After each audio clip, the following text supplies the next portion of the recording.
अभी तक जो है माननीय सर्वोच्च न्यायालय की वेबसाइट पे डॉक्टर भीमराव अंबेडकर के आज 100 वर्ष पूरे हुए आज विधि की डिग्री प्राप्त करने के लिए, उससे संबंधित किसी प्रकार का कोई स्टेटमेंट या कोई प्रेस रिलीज अभी तक नहीं। जिस तरह से अयोध्या प्रकरण चला और उसका जो सुप्रीम कोर्ट ने डिसीजन दिया, उस पर क्या कहना है आपका? देखिए, वो विशुद्ध रूप से प्रॉपर्टी डिस्प्यूट था और उसको भावनाओं से जोड़कर अगर आप देख रहे हैं तो मैं उस पर हिंदू मुस्लिम की भावनाओं पे कुछ नहीं बोलूँगा। माननीय न्यायालय ने तो संविधान सभा के लोगों ने बहुत ही अच्छा संविधान बनाया है। न्यायपालिका को बहुत शक्तियाँ दी गई हैं। 142 में इतनी शक्ति दी गई है कि न्याय के हित में चाहे तो माननीय जज साहब कुछ भी कर सकते हैं।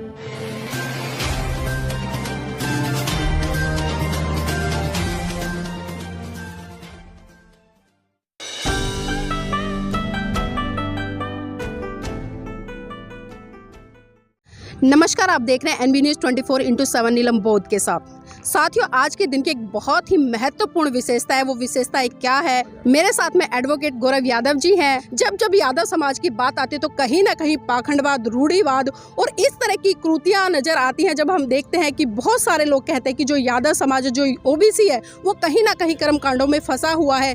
लेकिन आज हम देख रहे हैं कि वर्तमान युग में जिस तरह से स्वतंत्र रूप से यादव समाज निकल कर आ रहा है, बहुजन महान पुरुषों की विचारधारा को पढ़ने का ही काम नहीं कर रहा है, बल्कि उनकी विचारधारा को मनुसात करके जन जन तक प्रचारित व प्रसारित करने का काम कर रहा है। इसी कड़ी में गौरव यादव जी ने एक बहुत ही महत्वपूर्ण कदम उठाया और उन्होंने उस संस्कार से शादी की जिस संस्कार को आज हम देख रहे हैं कि कहीं ना कहीं वो इस भारत की संस्कृति से धूमिल होता नजर आ रहा है। पहले तो मैं आपको बता दूं कि गौरव जी ने जो विवाह किया है वो बौद्ध संस्कार से किया है, तो पहले तो ये बहुत बड़ी बात है और इसके लिए मैं उनको साधुवाद देना चाहूंगी। और सर, जिस तरह आज का जो दिन है बहुत ही महत्वपूर्ण दिन है, तो पहले तो जानना चाहूंगी आखिर आज का दिन है उसका क्या महत्व है और क्या ऐसी घटना थी जिससे कि आज पूरा भारत, खासकर जो बैरिस्टर लोग हैं, जो एडवोकेट्स हैं, वो आज गौरवान्वित होने का काम कर रहे हैं।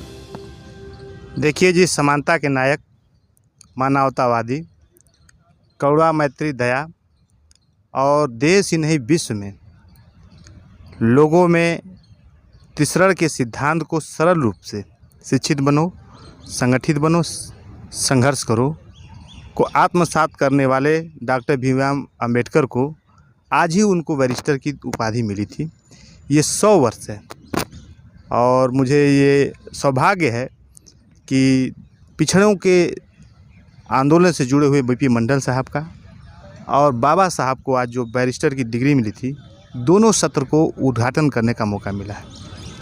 यह दिन इतना पवित्र दिन है कि जिस तरह से हम देश में अपने तीज त्यौहार, अपने व्यक्तिगत पारिवारिक कार्यक्रम मनाते हैं, देशवासियों को जो जहाँ भी हों उसको मनाना चाहिए, क्योंकि उन्हीं के दिए हुए संविधान, उन्हीं के दिए हुए समानता, उन्हीं के प्रतिपादित माननीय सर्वोच्च न्यायालय के सेटल प्रिंसिपल पर आज देश काम कर रहा है जी।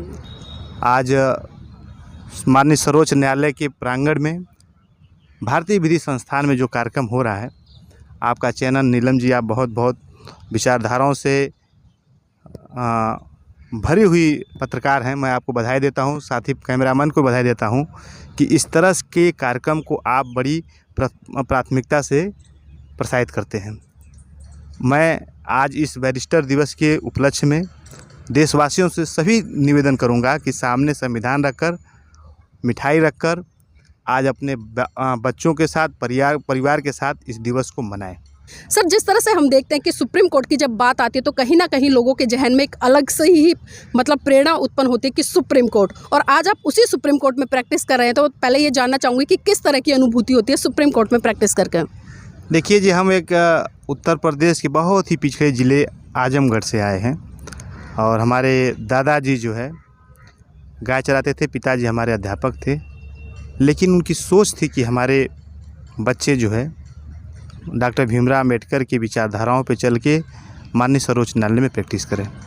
मैं बिहार के 5 लाख और उत्तर प्रदेश शिक्षा मित्रों का मैं वकील रहा हूँ, तो समाज में माननीय कोर्ट से बड़ी उम्मीदें हैं। जब वो डिस्ट्रिक्ट कोर्ट से, उच्च न्यायालय से और सर्वोच्च न्यायालय में आते हैं तो बड़ी उम्मीद है, और उससे ज़्यादा जिम्मेदारी यहाँ के न्यायमूर्ति लोगों की है। देश के जो संविधान है उसकी लिमिट में अगर रहकर अगर निर्णय दिया जाए तो संविधान सभा के लोगों ने बहुत ही अच्छा संविधान बनाया है। न्यायपालिका को बहुत शक्तियाँ दी गई हैं। 142 में इतनी शक्ति दी गई है कि न्याय के हित में चाहे तो माननीय जज साहब कुछ भी कर सकते हैं। वकील साहब, आज हम देख रहे हैं कि जिस तरह चाहे मैं न्यायपालिका की बात करूं या कार्यपालिका की बात करूं या विधान पालिका की बात करूं, आज हम देख रहे हैं कि कहीं ना कहीं जिस तरह से स्वतंत्र रूप से काम करते नजर आते थे, लेकिन आज कहीं ना कहीं हम देख रहे हैं कि सरकार का इन पर प्रेशर रहता है और जो सरकार चाहती है उसी आधार पर निर्णय देते हैं। तो क्या ये संवैधानिक गरिमा के अनुकूल है? देखिए मैडम, हम सुप्रीम कोर्ट के इस प्रांगण में से बोल रहे हैं और जहाँ तक मैं समझता हूँ कि ये एक लोग आरोप लगा रहे हैं कि सरकार, न्यायपालिका जो है सरकार के दबाव में है, लेकिन मेरे अब तक के व्यक्तिगत वकालत की पीरियड में कोई ऐसा पक्ष नहीं आया। यदि हमारी केस विधि अनुरूप है, विधि के समकक्ष है, तो उसी निर्णयों को सोशल मीडिया पे हाईलाइट किया जा रहा है कि देखो जी ये दबाव में कर दिया, दबाव में कर दिया गया।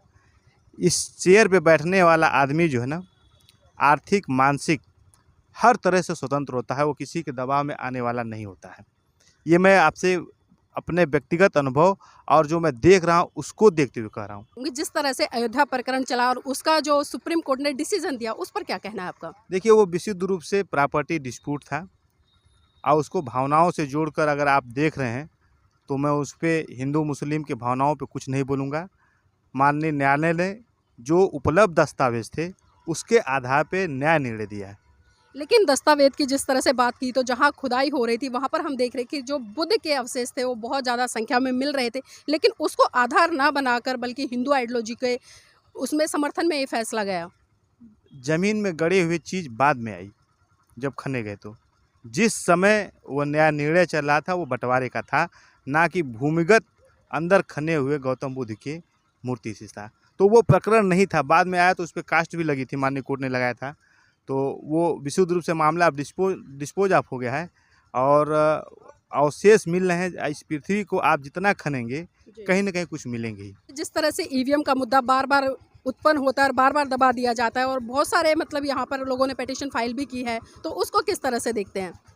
देखिए, ईवीएम का मामला जो है ना, एक प्रोएक्टिव केसेज होती हैं, जिसे वही लोग फाइल करते हैं वही लोग वापस भी ले लेते हैं। मुझे एक केस में अपीयर होने का अवसर मिला है, बामसेब की केस थी, तो उसमें जो वीपी पैट लगा हुआ है वो केस में लगा हुआ है लोगों ने। ईवीएम एक विशुद्ध रूप से इलेक्ट्रॉनिक डिवाइस है, उसमें क्या कमियां हैं, क्या खामियां हैं, उसको उससे संबंधित लोग ही पूरा करें तो ठीक है। सर, हमारे साथ में कई सवाल आते हैं हमारे सामने, क्योंकि दर्शक पूछते हैं, तो मैं सुमोटो केस लेते हैं तो इस तरह की जो संस्थाएं होती है और समाज में बहुत सारी घटनाएं ऐसी घटती है कि जिसपे कि सुप्रीम कोर्ट को तुरंत संज्ञान लेकर उस पर फैसला देना चाहिए, लेकिन हम कहीं ना कहीं देखते हैं कि सुप्रीम कोर्ट भी ऐसी जो घटनाएं हैं उनका संज्ञान नहीं लेता। आखिर इसके पीछे कारण क्या है? देखिए जी, माननीय कोर्ट को जो है बाबा साहब के बनाए हुए संविधान में अनुच्छेद 142 में शक्ति दी गई है कि न्याय के हित के लिए किसी भी केस को कहीं भी हो हस्तांतरित कर सकती है, उसकी सुनवाई कर सकती है और न्यायालय के समक्ष किसी पत्र के माध्यम से, पत्रिका के माध्यम से, इलेक्ट्रॉनिक मीडिया से लगता है, यदि न्यायमूर्ति को ये लगता है कि ये जनहित का मामला है तो उसको अब सुओ मोटो ले लेती हैं। कोविड में किसी ने एक भी लेटर नहीं लिखा, लेकिन माननीय कोर्ट ने उसका स्वतः संज्ञान लेके जो है केस किया है। तो व्यक्तिवादी केस को सुओ मोटो केस लेने से माननीय कोर्ट बचती है और जो जनता से जुड़े हुए मास लोगों से जुड़ा हुआ, बहुत लोगों से जुड़े हुए होता है, उसका संज्ञान माननीय कोर्ट लेती है। आप ये कहना कि नहीं, जो छोटे छोटे व्यक्तिगत झगड़े हैं उसको माननीय कोर्ट संज्ञान ले, तो ये मुझे उचित प्रतीत नहीं होता है। सर, हमारे दर्शक ये भी जानना चाहेंगे कि आज भारत की जितनी भी न्यायालय है, कहूँ चाहे मैं डिस्ट्रिक्ट कोर्ट कहूँ, हाई कोर्ट कहूँ या सुप्रीम कोर्ट की बात करूँ, तो मैं ये भी जानना चाहूँगी आज जिस तरह से बहुत बड़ा दिन है, क्या सुप्रीम कोर्ट की तरफ से कोई स्टेटमेंट आई है इस दिवस को सेलिब्रेट करने के लिए? देखिए, माननीय कोर्ट जो है गृह मंत्रालय और विधि मंत्रालय या उससे विधायी संस्थाएं जो हैं उसके अंतर्गत चलती हैं। अभी तक जो है माननीय सर्वोच्च न्यायालय की वेबसाइट पे डॉक्टर भीमराव अंबेडकर के आज 100 वर्ष पूरे हुए आज विधि की डिग्री प्राप्त करने के लिए, उससे संबंधित किसी प्रकार का कोई स्टेटमेंट या कोई प्रेस रिलीज अभी तक देखने को नहीं मिली है।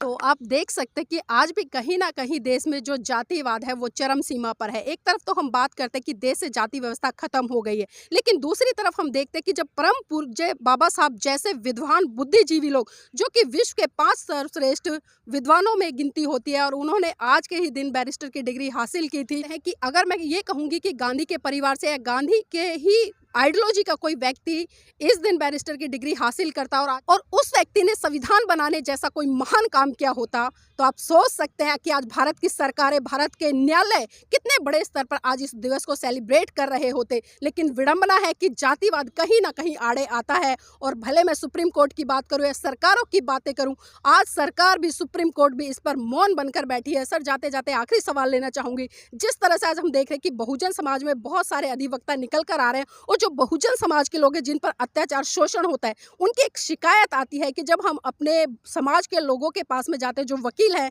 कहीं ना कहीं वो भारी भरकम फीस मांगने का काम करते हैं। तो यहाँ पर उन अधिवक्ताओं से को क्या संदेश देना चाहेंगे कि समाज का अगर कोई जरूरतमंद व्यक्ति आता है तो उसकी निःशुल्क सेवा की जाए?